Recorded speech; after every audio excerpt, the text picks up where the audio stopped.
فكوا قيودي، أنا جيش من الغضب، أنا نزيف جراح صارخ العتب، أنا دموع اليتامى حزن ثاكلة، أم بكت غائبا في الأسر لم يؤب، أنا جدار بيوت أهلها نزحوا، أبقوا على الباب أحلاما بلا أرب، أنا حكايات أصحاب ترددها،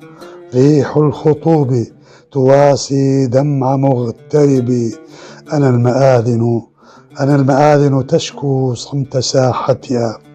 والدار تسأل أين الأهل لم تجب، أنا انتظار أم عند نافذة تعد أعوامها بالدمع والنصب، تنادي بني، فيأتي الصمت معتذرا ويترك القلب نهب الخوف والوصب، أنا الحقول التي جفت سنابلها من هول ما سفكت فيها دمى النجب، أنا شتاء الليالي في نوافذهم إذا تذكر طفل وجه مغترب، أنا سرير يتيم ما يزال على وعد اللقاء وليل اليأس لم يغب،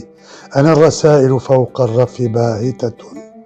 قد أثقل الحزن أوراقا من النوب، أنا المرايا التي كانت تجمعهم صارت شظايا على الأجفان والهدب، كم منزل أطفئت أنوار بهجته وبات موحش أركان بلا صخب، وكم صديق مضى لا صوت يذكره إلا الدعاء ودمع صامت السكب، يا موطني كل درب كان يعرفنا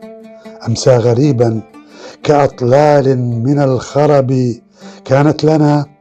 كانت لنا في ربوع الأرض أغنية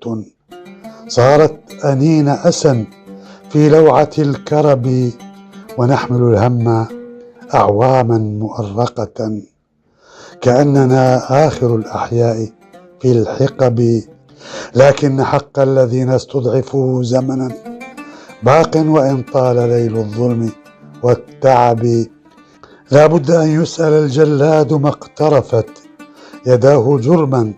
ويلقى عدل محتسب، ما كان هذا الذي قد حل من قدر حاشا، ولكن سواد القلب والنسب خانوا البلاد وباعوا حلم أمتها وجرعوها كؤوس الذل والنصب، فليرفع العدل ميزانا يحاسبهم فلا يضيح دم المظلوم في الطلب،